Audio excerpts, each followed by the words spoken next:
A program is announced with a press conference and a promise. There are speeches, there are words like empowerment, innovation, and service delivery thrown around. Then the money is approved and the contracts are signed. The paperwork is essentially stamped. And sometime down the line, somewhere a concern is raised. Maybe it's an auditor who notices that the numbers don't quite line up. Maybe it's an official who pauses at an invoice and thinks, this doesn't make sense. Maybe it's a community member who says, this isn't what we were promised. At first it's small, easy to ignore and easy to postpone. And then nothing happens. The money keeps moving, the projects keep going, the warnings end up disappearing into a report, maybe a meeting, and then eventually a file somewhere, until one day the program actually collapses. The money is then gone, and the people who are meant to benefit are left asking, what went wrong? That's what's haunting about corruption scandals. It's not just the money. It's not just the broken promises. It's the moment before everything falls apart, when someone could have potentially stopped it but didn't. So today, we're not asking who stole the money. We're asking something a little bit deeper. Who was supposed to stop this?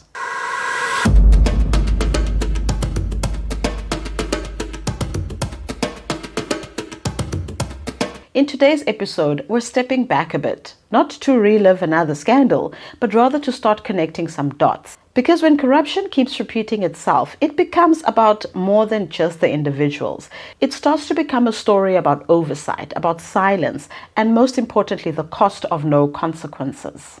Across this season, we've told many different stories. A dairy farm that was meant to empower emerging farmers, a mental health system that was meant to care for vulnerable patients, a school feeding scheme that was meant to feed children, scooter ambulances that were meant to save lives in rural communities. We've spoken about mining deals, travel vouchers, infrastructure projects that swallowed millions.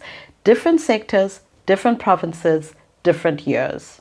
But when you stop looking at them one by one and start looking at them together, a pattern appears.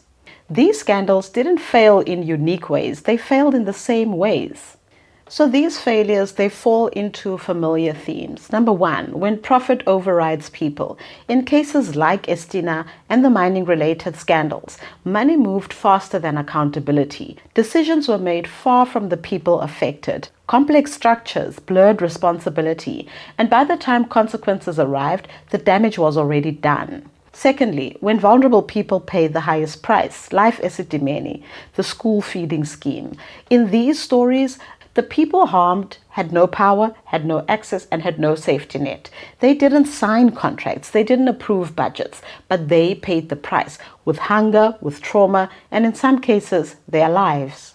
Number three, when innovation replaces responsibility. Scooter ambulances, pilot projects, quick fixes, big ideas launched without proper safeguards, warnings treated as negativity, and accountability definitely postponed in the name of progress. Number four, when oversight exists, but it arrives too late.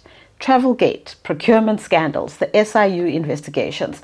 Reports were written, findings were made, but often only after the money was gone. This is the part we don't talk about enough, because in many of these cases, the warning signs weren't hidden. Auditors flagged irregular procurement. Officials did question invoices.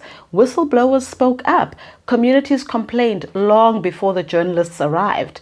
These were not invisible crimes uncovered years later. They were visible failures unfolding in real time. Which brings us back to the uncomfortable question. If people inside the system could see the problem, why didn't the system stop it? Look, South Africa has no shortage of oversight structures, accounting offices, internal audit units, provincial treasuries, the Auditor General, portfolio committees, investigation units, law enforcement.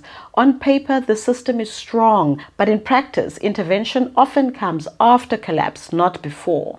Investigations focus on recovery, not prevention. Recommendations will stall and responsibility becomes diluted and accountability becomes, optional at the end of the day. In some cases, investigations are launched, okay? You'll hear that assets have been frozen, statements are issued, but for many South Africans watching from the outside, the outcome feels the same, right? There's few convictions, there's long delays, limited transparency, unclear consequences. And that sends quite the dangerous message, right? That failure is survivable, that silence is safer than action, that the risk is worth it. We often talk about corruption in rands and millions, but the real cost shows up elsewhere.